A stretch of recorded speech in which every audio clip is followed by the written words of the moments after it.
Students, आज का topic है तराइन की दूसरी लड़ाई के कारण, घटना और परिणाम। कारणों का अध्ययन करेंगे। पहला कारण है मोहम्मद गोरी की तराइन की प्रथम लड़ाई में हार। तराइन की प्रथम लड़ाई में मोहम्मद गोरी की हार हुई।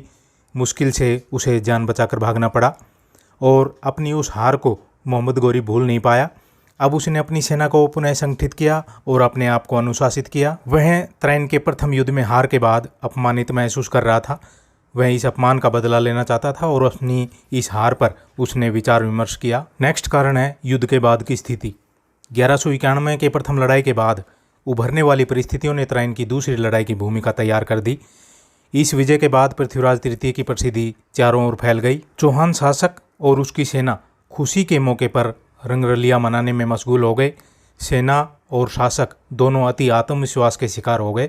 जब यह खबर मोहम्मद गोरी को पता चली तो उसने मौके का फायदा उठाकर कुछ ही समय बाद राजपूत सेना पर हमला किया, जिसके परिणाम स्वरूप तराइन की दूसरी लड़ाई लड़ी गई। तीसरा कारण है जयचंद राठौड़ का निमंत्रण।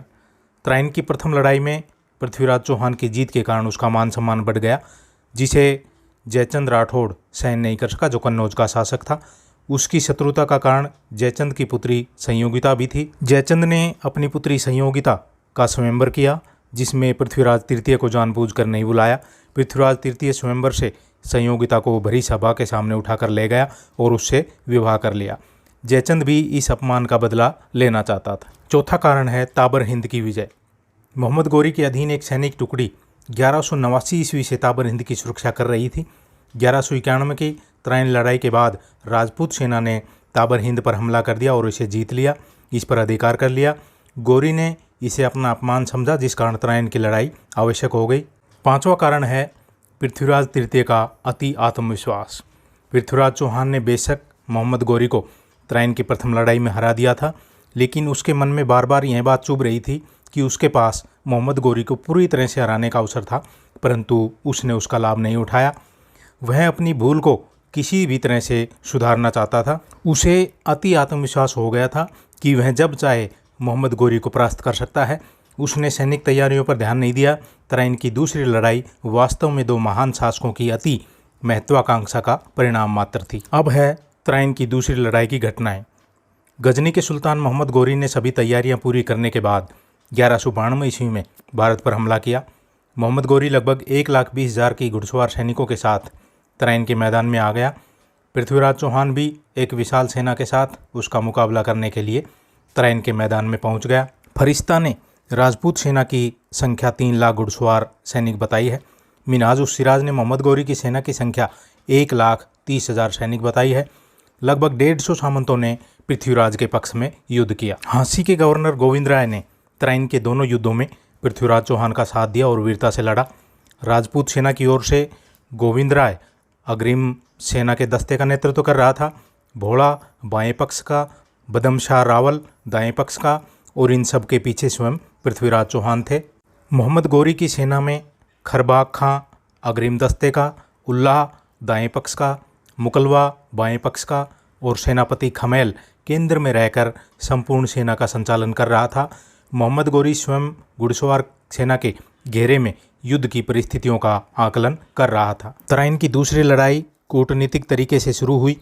डॉक्टर केसी यादव ने लिखा है कि मोहम्मद गोरी ने पृथ्वीराज चौहान को पत्र लिखकर संदेश भेजा कि मैं यहाँ अपने भाई और संप्रभु के आदेश से आया हूँ। मैं आपसे लड़ना नहीं चाहता, पर मुझे इतना समय दें कि मैं अपने भाई के पास संदेश भेज सकूँ और तुम्हारी शक्ति के बारे में उन्हें अंदाज़ा दे सकूँ और उनकी आज्ञा लेकर इस शर्त पर संधि कर सकूँ कि सर हिंद, पंजाब और मुल्तान हमारे पास रहेंगे और सारा हिंदुस्तान आपके अधीन होगा। पृथ्वीराज चौहान मोहम्मद गोरी की इस चाल में फंस गया और उसे कमज़ोर समझने की भूल कर बैठा। उसे शत्रु की कमजोरी को देखते हुए तत्काल हमला करना चाहिए था। फरिश्ता ने लिखा है कि काफिरों ने समझा कि मुसलमान सेना कमज़ोर है, इसके चलते वे लापरवाही से सोने चले गए, परंतु जब वे सुबह हाथ मुंह धोने के लिए उठे तब तक शत्रु सेना उन तक पहुंच चुकी थी। जिस समय लड़ाई अपने चरम पर थी, उस समय अफगान सेना के सेनापति ने चालाकी से काम लिया। जब राजपूत सेना के हाथी दस्ते व पैदल दस्ते ने हमला किया तो ये भागने का दिखावा करने लगे। राजपूत सेना तितर बितर हो गई। अफगान सेना ने मुड़कर इन पर हमला कर दिया। राजपूत सेना में हड़कंप मच गया। गोविंद राय जैसा वीर योद्धा वीरगति को प्राप्त हुआ। पृथ्वीराज चौहान को सिरसुती अथवा सिरसा के पास बंदी बना लिया गया। इस युद्ध में चौहान शासक के भाग्य का तो फैसला हो गया, परंतु हरियाणा की वीर जनता ने इस फैसले को स्वीकार नहीं किया। जगह जगह अफगान सेना का विरोध किया गया। वीर जाटवा के नेतृत्व में हांसी और हिसार क्षेत्र में अफगान सेना का जबरदस्त विरोध किया गया। इस विरोध में वीर जाटवा को वीरगति प्राप्त हुई। तराइन की दूसरी लड़ाई जीतने के बाद मोहम्मद गौरी की सेना ने रोहतक, महम, सिरसा आदि क्षेत्रों को भी जीत लिया। अहीरवाल में रेवाड़ी के शासक तेजपाल ने मोहम्मद गौरी की सेना का डटकर सामना किया। इस युद्ध में तेजपाल ने गौरी के सेनापति इब्राहिम को मार गिराया। इसकी सूचना मिलते ही मोहम्मद गौरी ने अपने दास सेनापति कुतुबुद्दीन ऐबक को अहीरवाल पर आक्रमण करने के लिए भेजा। कुतुबुद्दीन ऐबक से युद्ध करते हुए तेजपाल सहित बहुत से सैनिक वीरगति को प्राप्त हुए। मोहम्मद गौरी ने वजहुद्दीन को मेवात पर कब्जा करने भेजा। मेवात के सरदार हेमराज ने मोहम्मद गौरी की सेना का डटकर मुकाबला किया। गौरी के सेनापति वजहुद्दीन को मार गिराया। हेमराज ने गौरी की सेना को खदेड़ दिया। अब मोहम्मद गौरी ने कुतुबुद्दीन ऐबक को मेवात भेजा। उसने हेमराज को हराया और हेमराज वीरगति को प्राप्त हुआ। मेवात पर ऐबक ने कब्जा कर लिया। इस प्रकार तराइन की दूसरी लड़ाई के परिणाम स्वरूप हरियाणा तथा उसके आसपास के क्षेत्र पर मुस्लिम सत्ता कायम हो गई। Doctor A.L. श्रीवास्तव के अनुसार तराइन का दूसरा युद्ध भारतीय इतिहास की एक युग परिवर्तनकारी घटना है। यह युद्ध निर्णायक सिद्ध हुआ और इससे मोहम्मद गौरी की भारत विजय निश्चित हो गई। इतिहासकार H.A. फड़के ने लिखा है कि तराइन के दूसरे युद्ध के बाद हरियाणा के इतिहास में अंधकारमय युग की शुरुआत हुई। अब है तराइन के दूसरे युद्ध के प्रभाव। पहला है, तराइन के दूसरे युद्ध में जीतकर मोहम्मद गौरी ने भारत में मुस्लिम शासन की स्थापना की। दिल्ली पर गौरी का अधिकार हो गया। उसने जीते हुए क्षेत्रों पर अपने विश्वास पात्र सैनिक अधिकारियों की नियुक्ति की। 1206 ईस्वी में मोहम्मद गौरी की मृत्यु के बाद उसका दास कुतुबुद्दीन ऐबक दिल्ली का सुल्तान बना और उसके द्वारा स्थापित साम्राज्य को दिल्ली सल्तनत के नाम से जाना गया। दूसरा प्रभाव है, इस लड़ाई के परिणाम स्वरूप भारत में हिंदुओं के राजनीतिक प्रभुत्व वाले युग का अंत हो गया।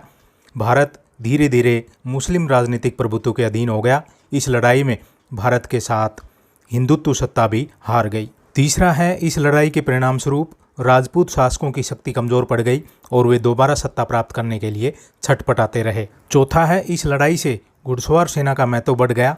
भारतीय राजाओं ने पैदल और हाथी सेना की अपेक्षा घुड़सवार सेना पर ज़्यादा ध्यान देना शुरू किया।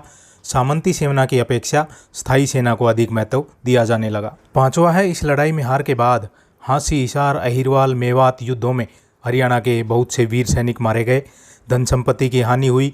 मुसलमान धन संपत्ति लूटकर ले गए। छठा है, लड़ाई में विजय करके मुस्लिम आक्रमणकारियों ने मंदिरों को तोड़ा, कलात्मक मूर्तियों को नष्ट किया। इससे भारतीय कला को नुकसान हुआ। सातवां है, हरियाणा और दिल्ली के आसपास अनेक मुस्लिम धर्म प्रचारक आए।